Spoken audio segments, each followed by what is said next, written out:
Hello guys! Welcome back to my channel. It's me, JL Chan.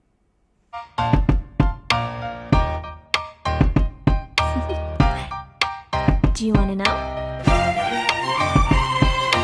And for today's vlog, gagawa tayo ng room tour video dahil may nag-request. But before that, samahan niyo muna akong maglinis.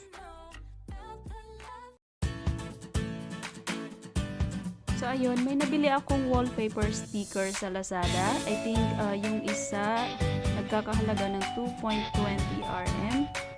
Ilalagay natin siya sa likod ng headboard sa may wall.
So, ayun guys, dahil may nag-request ng room tour, pagbibigyan natin.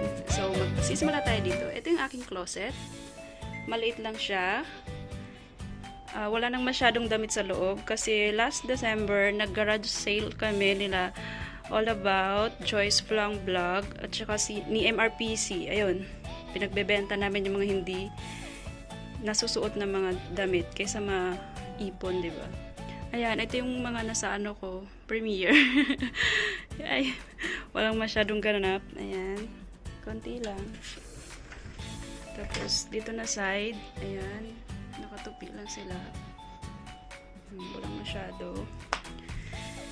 This one, puro makeup sa loob. Nilagay ko kasi dito yung lahat ng makeup ko kasi wala na silang malagyan. Wala na silang space doon. Ayun. Huwag na natin buksan kasi sobrang kalat. Yan. And then, sa tabi nitong closet, merong upuan. Actually, itong chair na to, sa vanity table ko talaga siya. Kaya lang nakakapagod, walang ano pag nag-LS. So, dyan na lang siya. Kung napapansin nyo, meron ding snake plants. Ayan. Ipa-plug ko na lang dito kung anong ibig sabihin ba't may ganito ako sa room. Actually, dalawa sila. Ayan. Diyan ako nag-LS. Meron akong air purifier. Bakit nasa taas niya na to? Walang lagyan. Ayan, dito ako nag-LS. May malaking salamin sa harap para kunyari makita yung makita kung okay yung mukha. And then wala namang masyadong ayan, kaya kinuha ko yung isang upuan sa baba kasi relaxing siya. Tapos dito may syempre tubig. So ayun, baka nagtataka kayo ba't may mga shoes dito sa room ko. Actually nilalagay ko lang dito yung mga yung hindi pa nasusuot or once or twice pa lang siyang nasuot. Kasi ayaw ko siyang mainitan dun sa shoe cabinet sa baba. Tsaka ayaw ko siyang ihalo dun sa mga laging ginagamit. Ayun. So far, ito lang naman yung mga collection ko na yung love na love mo talaga siya. Kaya, dito sila. Kasama kong matulog. Ayan, nilagay ko dito yung mga favorite shoes ko lang na minsan lang nagamit. This one. From Salora. Nakapokus ba? Ayun. Maganda kasi siya. Kahit saan mo siya i-partner, bagay siya. Ayun. Ilang inch ba to? 4 inch? 4 inch ba? Ayan. This one naman from Charles and ano pagbasa dyan? Charles and Kate? Charles and Kate. Basta yun. Ayan, glitters na may pagka-pink na nude na ewan. Ayan. Kahit saan mo din siya i-partner, maganda siya. This one, siguro ito mga thrice ko palang nasusuot. This one, mga twice siguro. Ito never pang nasuot. Ewan ko ba ba't ko binili to? Hindi siya madumi na. Hindi siya comfortable sa paa kasi sobrang taas niya, tapos madumi basta hindi siya comfortable sa paa. Nabili ko lang siya kasi nga nag-sale siya, sobrang mura. Ayun, sa velvet sa Salora din. Hindi siyang ganito. Kung ba't ko nabili to? Nag-sale kasi siya, guys. Tapos, parang ang cute niya kasi, pero pag sinuot mo siya sa paa, hindi siya comfortable. Parang nakakapagod. Try ko nga. Try ko.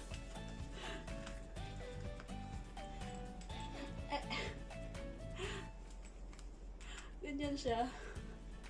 Sobrang Ito naman, color black. Nabili ko lang siya sa Facebook. Sa Facebook online shop.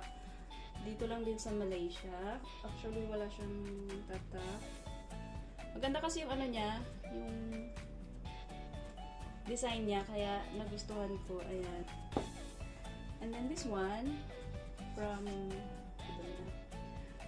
Dorothy Perkins. Ako ko, ano pagbasa dyan? Actually, dalawa yung binili kong ganito kasi yung unang size 5. Parang nahiya kasi akong ibalik. Ayun, binigay ko na lang sa sister-in-law, and then nag-order ako ulit ng bago, size 4. Ayun yan siya. Sexy din siya pag pinair mo sa mga kahit saan mo pala i-pair, pwede siya. Tsaka ayun, mga shoes lang na hindi masyadong nagagamit. And then, sa taas,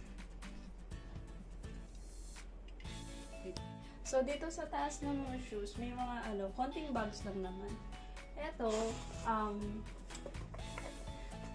pinabili ko siya kay All About dati, noong 2018.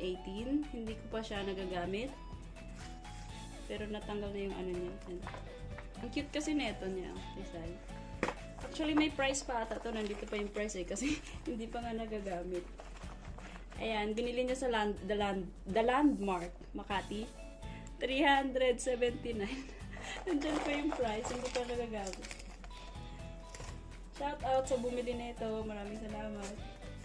Ayun, never ko pa siyang nagamit. Pero noong 2018 ko pa siya binili. Pinabili pala. Yun, may mga ganito. Nasa loob pa yung niya. Ayun.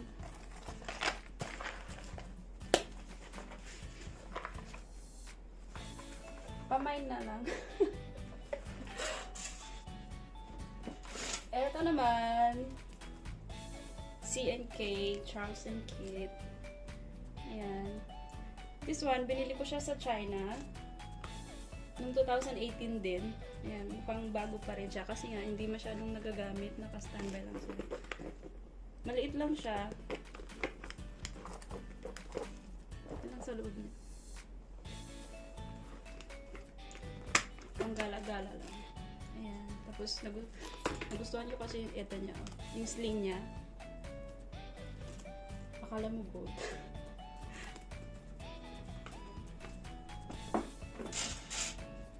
And this one, my favorite sa lahat. Ayan. Ito yung lagi kong dala-dala everyday. Ayan. Kasi maliit siya tingnan, pero malaki yung space niya sa loob. Ayan siya. May bow siya sa dito. Ano bang meron dito? Ay, red pocket. May laman ba? Baka may laman. Wala. Ayan. Same lang din nung una yung sling niya. Ang cute kasi pag mga ganito yung yung ano ba tawag dyan? Basta yun na yun. Ang cute nila. Ayan. Same din ng isa. Charles & Kit din. Ayan. Naka-ready na yung mga nasa loob para pag lumabas ako or may lakad, kukunin ko na lang siya. Hindi na ako maghahanap kung nasa yung nagamit ko. I mean, yung mga dadalhin ko kay class. And this one, Pedro naman to. Pedro. Ayan. I-mine nyo na lang sa mga gusto mag-mine dyan. Ginawang online sila. Malay mo dito. Ayan, pwede siyang i-ganyan. Wala, nakyutan lang ako. Actually, hindi ako mahilig sa red. Pero nung nakita ko siya, na-love at first sight ako. Joke. Ayun, kasi nga, bakit ko siya nagustuhan? Kasi yung lahat ng bag ko puro ganito yung sling niya. Eto naman, may pa ganyan siya, pero may yung parang belt. Hindi siya masakit dito. Kasi minsan pag ito yung dala-dala ko, masakit niya, besh. Masakit. Ayan. Tapos yung sa taas, mga copycat lang din. Ayan, Charles & Kit din. And then, meron pa dun sa dulo. Wait lang, akyatin ko. Eto, sa S-Buy lang din to. Mura lang. Ayan. Pang malakasan. Pag marami ng dala-dala. Ano ba yan? Ang dumi na. Lumilipan. Yun, may mga nasa taas. Ang hirap naman itong pandak. Eto, sa S-Buy ko lang din binili. May mga lumilipad. Dumi. Bag pack siya. Ang cute kasi nila, kaya mahilig sa mga ganito. Mga ganito yung ano. Mura lang to Ewan ko, nakalimutan ko yung price niya. Ang cute kasi ng color niya. Yellow-green. Kasi tatlo yung available na color nito. Yellow, green, white, saka black. So, anong ginawa ko? Dito ka muna. Ito yung pinaka nagsisisi ako sa lahat ng nabili ko. Ang bigat niya kasi sobra. Wala pa siyang laman niya na. Mabigat na. How much more kung may laman siya? Mga tatlong CK bag yung price niya or 4. Yun lang. And then dito sa baba, wala namang masyado, puro mga organizer lang. Yung wag na natin kalkalin yung laman niya. Mga something, mga ewan. And then dito naman, ang kalat, wala din. Syempre may Bible ako. Bigay lang to sa akin Thank you so much sa nagbigay. Yan, dyan muna siya kasi baka madumihan. And then, dito may din. Alcohol. Hindi ako nag-hoard ng alcohol Wala. Padala lang sa akin to galing Philippines. Yung iba. Ayun. Yung hindi pa masyadong malala yung COVID. Kasi, mahilig mag-ipon ng alcohol yung partner ko. And then, ayun, nung nagka-COVID, ang dami niya na palang alcohol. Ayan, wala namang masyado dyan. Ito para sa flower. This one para sa higaan. Ayan, yun lang.